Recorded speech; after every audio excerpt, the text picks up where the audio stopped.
Hello दोस्तों, online study point में आपका स्वागत है। तो जैसे कि आप सबको पता है, हमने एक नई बाइलिंगुअल सीरीज़ शुरू की थी जिसमें कि हम हर एक टॉपिक को दोनों हिंदी और इंग्लिश दोनों में देखने वाले थे डिस्क्रिप्टिव वे में। तो जो वीडियो है, आज की वीडियो में हम एटमॉस्फेयर यानी कि वायुमंडल के बारे में डिस्कस करेंगे। तो जितनी भी इम्पॉर्टेंट चीज़ें हैं एटमॉस्फेयर के बारे में, वायुमंडल के बारे में, जो आपको पता होना चाहिए किसी भी एग्ज़ाम के लिए, ठीक है ना, चाहे वो आपका यूपीएससी हो, स्टेट पीसीएस हो, कोई भी एग्ज़ाम हो, उसके लिए बहुत ज़्यादा हेल्पफुल होने वाला है। जो अदर एग्ज़ाम्स हैं, स्टेट पीएससी वगैरह, जो उनमें जो मेंस में जो क्वेश्चन पूछे जाते हैं और वो भी, और जो अदर एग्ज़ाम आपके जो वनडे एग्ज़ाम्स में उनमें जो फैक्चुअल क्वेश्चन पूछे जाते हैं, सभी कुछ मैंने आज की वीडियो में कवर किया है। तो वीडियो को लास्ट तक देखिएगा। वीडियो अगर पसंद आता है तो लाइक एंड शेयर ज़रूर करें, और आपने अगर अभी तक चैनल को सब्सक्राइब नहीं किया है तो प्लीज़ चैनल को सब्सक्राइब करें, बेल आइकन प्रेस करें। और एक और इम्पॉर्टेंट इन्फॉर्मेशन ये है कि जो भी हम आज की वीडियो में डिस्कस करने वाले हैं, ठीक है, ओवरऑल हम पूरा एटमॉस्फेयर डिस्कस करेंगे, उसके बाद इसका जो क्विज़ है वो भी सॉल्व करेंगे।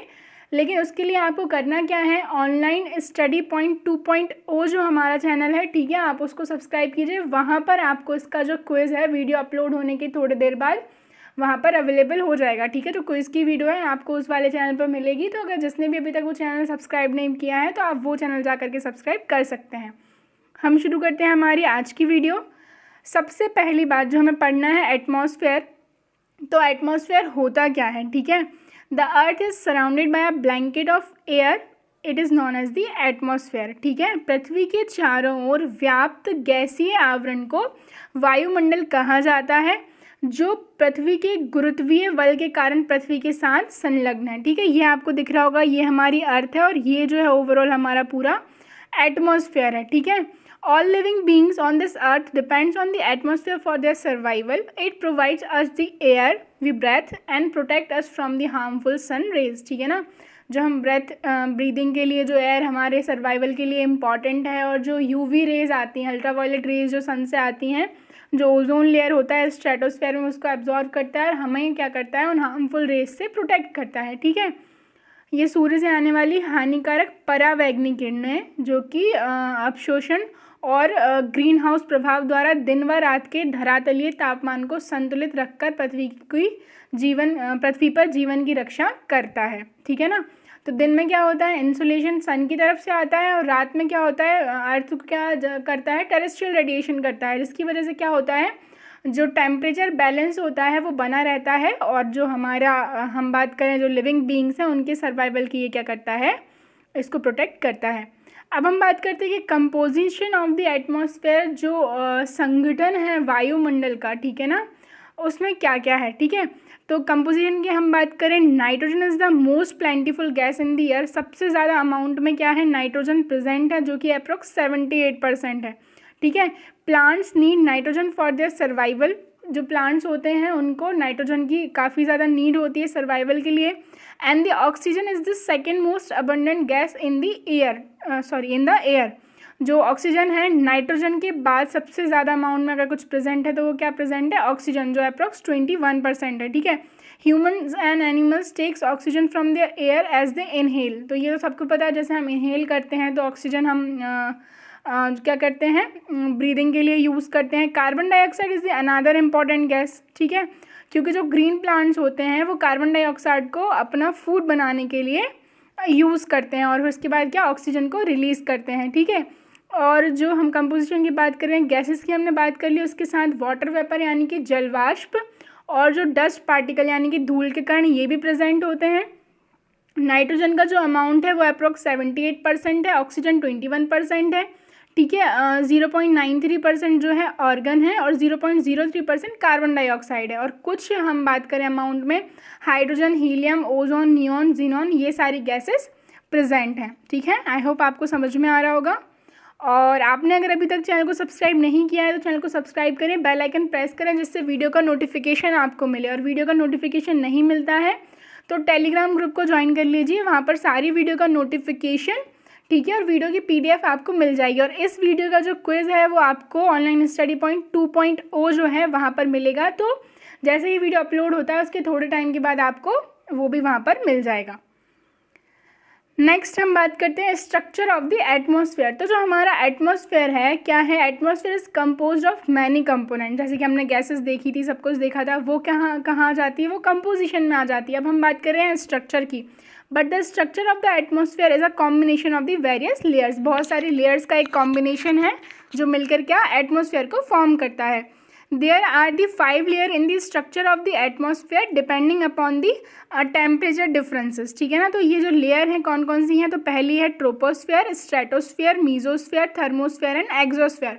आप डायग्राम में देख सकते हैं, सबसे पहली लेयर है ट्रोपोस्फेयर, दूसरी है स्ट्रेटोस्फेयर, तीसरी है मेजोस्फेयर, चौथी है थर्मोस्फेयर। थर्मोस्फेयर में ही क्या होता है, तो इसी में आपका आइनोस्फेयर भी होता है। ठीक है ना। इसका जो लोअर पोर्शन है उसको आइनोस्फेयर बोलते हैं। सबसे लास्ट जो आउटर मोस्ट लेयर है वो एक्सोस्फेयर है। ठीक है। और जो ट्रोपोस्फेयर और स्ट्रेटोस्फेयर है वो सेपरेट होते हैं बाय दी एक लाइन है ट्रोपोपॉज जिसको बोलते हैं। और स्ट्रेटोस्फेयर और मीजोस्फेयर जो सेपरेट हो रहे हैं वो स्ट्रेटोपॉज के कारण हो रहे हैं। और जो मीजोपॉज है वो सेपरेट करता है थर्मोस्फेयर और मीजोस्फेयर को। ठीक है। ये जो डायग्राम है ये मैंने इसलिए यहाँ पर एड ऑन किया है कि जो भी अदर एक्टिविटीज़ हैं, ठीक है ना, वो ये एक्टिविटीज़ को शो कर रहा है कि कौन सी लेयर में कौन सी एक्टिविटी होती है। आगे हम सारी लेयर्स को 1 बाय 1 कवर करते हैं। तो सबसे पहली ये हम देख लेते हैं, हिंदी में मैंने बताया नहीं कि हमारा जो पृथ्वी का वायुमंडल है वो सतह से लेके ऊपरी सतह तक 5 भागों में बांटा गया है। ठीक है ना। ट्रोपोस्फेयर यानी कि क्षोभ मंडल, समताप मंडल यानी कि स्ट्रेटोस्फेयर, मध्यम मंडल यानी कि मीजोस्फेयर, ताप मंडल यानी कि थर्मोस्फेयर, और इसी में आयनोस्फेयर भी मिलेगा। ठीक है ना, जिसको आयन मंडल बोलते हैं। और सबसे लास्ट बाह्य मंडल जो कि क्या है एक्सोस्फेयर। ठीक है। डायग्राम देख लीजिए, ये क्षोभ मंडल है, समताप मंडल है, मध्यम मंडल है, आयन मंडल यानी कि थर्मोस्फेयर भी यही है, और ये क्या है बाह्य मंडल यानी कि एक्सोस्फेयर है। ठीक है। अब हम लेयर बाय लेयर पढ़ते हैं। तो सबसे पहली लेयर कौन सी है, ट्रोपोस्फेयर यानी कि क्षोभ मंडल। It is consider as the lowest layer of the earth. ठीक है ना। सबसे पहली है तो लोएस्ट यानी कि सबसे नीचे वाली। The troposphere starts at the surface of the earth. ठीक है ना। तो लगभग ये जो है क्या है 8 किलोमीटर से 18 किलोमीटर तक की इसकी हाइट होती है। ठीक है ना। 8 किलोमीटर से, क्योंकि जो ध्रुव हैं जो पोल्स हैं वहाँ पर ये क्या मिलेगी 8 किलोमीटर मिलेगी, और विषुवत रेखा पर इसकी जो हाइट है अप्रॉक्स 18 किलोमीटर मिलेगी। ठीक है। All weathers phenomena occurs with in this layer. जो भी वेदरिंग फेनोमेनाज होते हैं वो इस लेयर में मिलेंगे हमें। ठीक है। This layer has water vapour and the mature particle. ठीक है। वाटर वेपर्स की हमने बात की थी जो कि एटमॉस्फेयर में प्रेजेंट होते हैं, तो इस लेयर में हमें वाटर वेपर्स मिलते हैं। और सबसे इंपॉर्टेंट बात की हम बात करें, temperature decreases at the rate of 1 degree Celsius for every 165 metre. जैसे ही हम 165 मीटर जाते जाते हैं, हर एक 165 मीटर पर टेम्परेचर 1 डिग्री कम होता जाता है। ठीक है। और जैसे कि मैंने बताया था ट्रोपोपॉज जो है सेपरेट करता है ट्रोपोस्फेयर को स्ट्रेटोस्फेयर से। ठीक है ना। तो हम बात करें, ये वायुमंडल की सबसे निचली वाली परत है। इसकी ऊंचाई ध्रुवों पर 8 किलोमीटर तथा विषुवत रेखा पर 18 किलोमीटर होती है। क्षोभ मंडल में तापमान की गिरावट 165 मीटर की ऊंचाई से होती है। ठीक है ना। जो कि कितनी होती है 1 डिग्री सेल्सियस। हर 165 मीटर जैसे जैसे आप ऊपर जाएंगे तो 1 डिग्री सेल्सियस कम होता जाएगा। सभी मुख्य वायुमंडलीय घटनाएं जैसे बादल, आंधी एवं वर्षा इसी मंडल में होती है। और इस मंडल को संवहन मंडल भी कहते हैं, क्योंकि जो संवहन धाराएं होती हैं वो इसी मंडल की सीमा तक सीमित होती हैं। और इस मंडल को अधोमंडल भी कहते हैं। और इसकी सबसे ऊपरी सीमा जो है वो क्या क्षोभ मंडल सीमा या फिर ट्रोपोपॉज होती है, जो कि इसको समताप मंडल यानी कि स्ट्रेटोस्फेयर से अलग करती है। अगली जो है वो कौन सी है, तो ये है स्ट्रेटोस्फेयर, जो कि second layer of the atmosphere है। ठीक है ना। इसकी हाइट आप देख सकते हैं 50 किलोमीटर है। It extended up to the height of 50 kilometre. This is very dry as it contains little water vapour. सबसे ज़्यादा हमने देखे थे ट्रोपोस्फेयर में वाटर वेपर रहेंगे, इसमें थोड़े कम है। This layer provide some advantages for the flight because it is above stormy weather and has steady strong horizontal winds. तो इस लेयर में क्या होता है, जो विंड्स हैं वो स्ट्रॉन्ग और हॉरिजॉन्टल होती हैं। ठीक है। जिनके कारण क्या होता है, जो आपकी फ़्लाइट्स वगैरह हैं वो ईजिली यहाँ पर फ्लाई कर पाती हैं। ठीक है। और अगर हम नेक्स्ट बात करें, सबसे इम्पॉर्टेंट बात जो है वो क्या है, यहाँ पर ओजोन लेयर मिलती है इस लेयर में। ठीक है ना। जो ये वाली लेयर है स्ट्रेटोस्फेयर एटमॉस्फेयर की, यहाँ पर ओजोन लेयर मिलती है, जो क्या करती है, सन रेज़ हैं जो यूवी रेज़ जो आती हैं उनको एब्जॉर्व करती है और हमको उनके हार्मफुल रेडिएशन से बचाती है। और जो स्ट्रेटोपॉज है वो सेपरेट करता है स्ट्रेटोस्फेयर एंड मीजोस्फेयर को, ठीक है। तो देखिए समताप मंडल की जो ऊंचाई है लगभग कितनी 50 किलोमीटर होती है, ठीक है। उसमें जो तापमान है लगभग समान रहता है। आगे हम इसके बारे में बात करेंगे। इस मंडल में वायुयान उड़ाने की आदर्श दशा पाई जाती है, जैसा कि मैंने आपको बताया, क्योंकि यहाँ पर जो विंड्स हैं वो हॉरिजॉन्टल हैं, स्ट्रॉन्ग हैं, स्टीडी हैं। समताप मंडल की मोटाई ध्रुवों पर सबसे अधिक होती है और विषुवत रेखा पर इसका लोप हो जाता है। कभी कभी इस मंडल में विशेष प्रकार के मेघों का निर्माण होता है जिन्हें मूलाभ मेघ यानी कि मदर ऑफ पर्ल क्लाउड कहा जाता है, ठीक है। इसकी सबसे उत्तरी सीमा, सबसे ऊपरी सीमा क्या है, तो समताप सीमा है। स्ट्रेटोपॉज है जो इसको मीजोस्फेयर से अलग करती है, मध्यम मंडल से इसको अलग करती है। और वायुयान उड़ाने की यह मंडल वायुयान उड़ाने के लिए सबसे उपयुक्त है, ठीक है ना। और जो ओजोन परत है वो इसी मंडल की ऊपरी सीमा पर पाई जाती है जो परावैंगनी किरणों का अवशोषण करती है। अब ये देखिए मैंने लास्ट में एक पॉइंट डाला है कि समताप मंडल में तापमान लगभग समान रहता है, ठीक है, जैसे कि हमें नाम से ही पता चल रहा है समताप। लेकिन ऊंचाई बढ़ने के साथ इसका ताप बढ़ता है क्योंकि जो यूवी रेज हैं जो कि ओजोन लेयर उनको एब्जॉर्व कर रहा है, तो वो क्या करती हैं, ऊपर जाने पर टेम्परेचर बढ़ाती हैं और इसको बोलते हैं इन्वर्जन ऑफ टेम्परेचर। क्योंकि पहले तो हमने पढ़ा था कि जैसे जैसे हम हाई एल्टीट्यूड पर जाते हैं, हाइट पर जाते हैं, तो टेम्परेचर कम हो रहा था। लेकिन यहाँ पर जो यूवी रेज हैं उनके एब्जॉर्प्शन के कारण, ओजोन लेयर की प्रेजेंस के कारण टेम्परेचर बढ़ता है। अगली जो लेयर है वो मीजोस्फेयर है जिसको मध्यम मंडल बोलते हैं and it is found above the stratosphere, जो कि अभी हमने देखा। It is the coldest of the atmosphere layer, जो सारी जो एटमॉस्फेयर की लेयर है उनमें ये सबसे ज़्यादा कोल्डेस्ट है, ठीक है ना। इसकी हम हाइट की बात करें तो 50 किलोमीटर से लेके लगभग ये 85 किलोमीटर तक है। और इसमें क्या होता है, टेम्परेचर ड्रॉप आउट होता जाता है जैसे जैसे हम ऊपर जाते हैं, ठीक है ना। जैसे कि मैंने आपको बताया कोल्डेस्ट लेयर है। और हम बात करें कि ये जो मीटियोर्स वगैरह होते हैं, ठीक है ना, जितने भी मीटियोर्स अगर इस लेयर में आ जाते हैं तो वो यहाँ पर बर्न अप हो जाते हैं, ठीक है ना, इसलिए वो अर्थ तक नहीं पहुँच पाते। और इसकी जो सबसे अपर लेयर है वो मीजोपॉज है जो कि इसको थर्मोस्फेयर से सेपरेट करती है, ठीक है। ये वायुमंडल की तीसरी और सबसे हम बात करें तीसरी सबसे निचली है और समताप मंडल के ऊपर स्थित है जिसकी ऊंचाई 50 से 85 किलोमीटर होती है।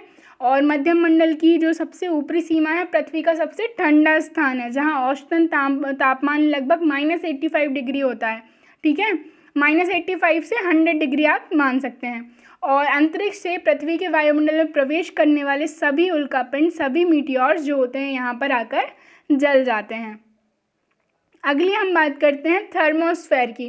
This layer is found above the mesopause, ठीक है ना। जो मीजोपॉज देखा था हमने, मीजोस्फेयर का सबसे ऊंचा जो भाग है, ठीक है ना, तो वो इसको उसके अबव है। और इसकी आप लोकेशन देखेंगे तो 80 से लेकर लगभग 700 किलोमीटर तक, ठीक है।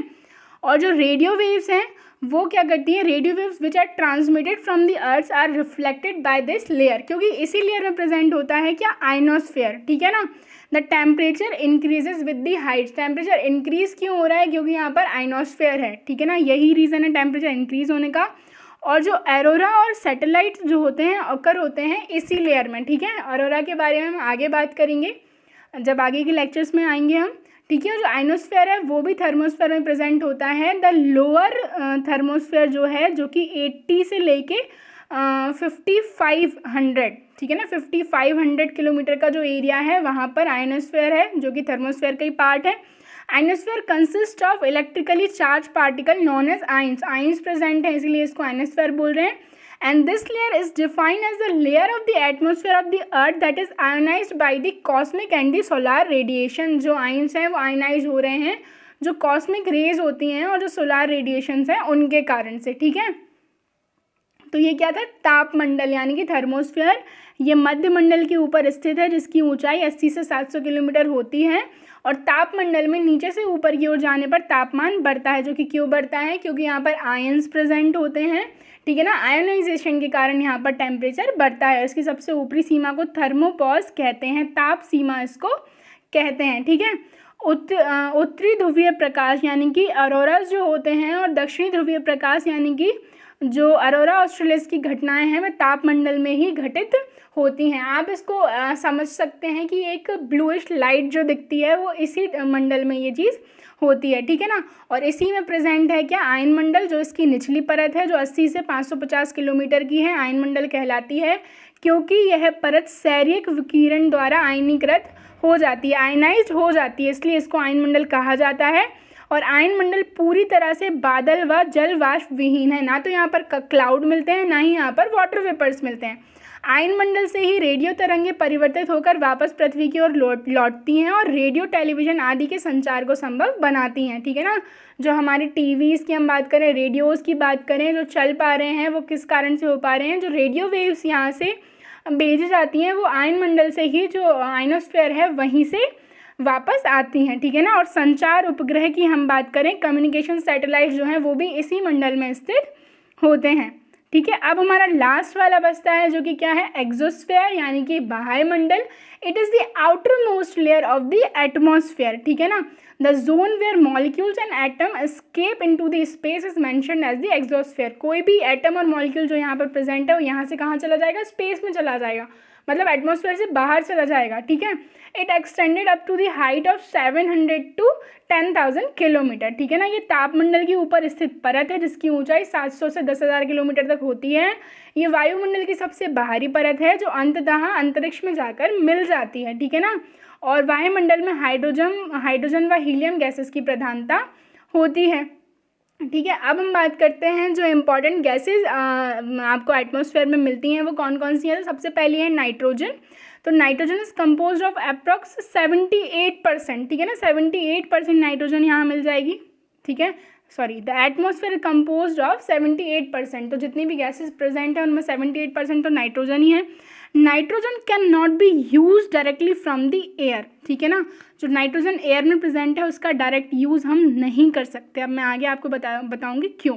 Biotic things need nitrogen to make proteins, ठीक है ना। जितनी भी लिविंग थिंग्स हैं, बायोटिक से आप याद रखिए जो आपके प्लांट्स वगैरह हैं, ठीक है ना। जो भी बायोटिक का मतलब होता है something which is living, plant और एनिमल ये सब आ जाते हैं इसमें। उनको नाइट्रोजन किस लिए चाहिए हो जाता है, प्रोटीन्स के लिए।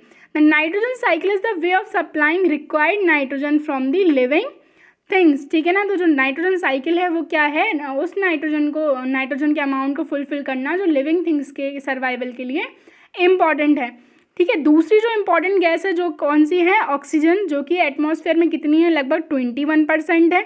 It is use by all living things and essential for the respiration. ये हम सबको पता है, सारी जो चीज़ें जिनमें जान है उनके लिए इम्पॉर्टेंट है। It is obligatory for the burning, ठीक है ना। आग के लिए सबसे ज़्यादा इंपॉर्टेंट गैस है, बिना ऑक्सीजन की प्रेजेंस के आग नहीं लग सकती, ठीक है। आर्गन की बात करें, the atmosphere is compose of 0.9% of argon, they are mainly use in the light bulbs, okay. और जो लास्ट इंपॉर्टेंट गैस है वो कार्बन डाइऑक्साइड है। अब आप सोचेंगे इंपॉर्टेंट क्यों, इंपॉर्टेंट इसलिए अगर प्लांट्स को नीड होती है अपना फूड प्रिपेयर करने के लिए CO2 की। और हम बात करें कि एटमॉस्फेयर में ये कितनी है, तो 0.03% कार्बन डाइऑक्साइड प्रेजेंट है। Plants uses it to make oxygen, जैसे अपना फूड प्रिपेयर करेंगे इसके बाद ऑक्सीजन रिलीज करेंगे। It is significant as it opaque to outgoing terrestrial radiation and the transparent to incoming solar radiations, ठीक है ना।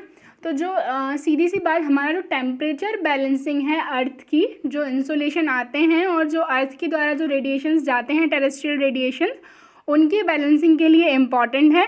और ग्रीन हाउस इफेक्ट के लिए इसको ब्लेम किया जाता है, ठीक है ना। ग्लोबल वार्मिंग जो हो रही है वो CO2 के कारण ही होती है, ठीक है। नाइट्रोजन ये जैविक रूप से निष्क्रिय है, जैसे कि मैंने आपको बताया अभी।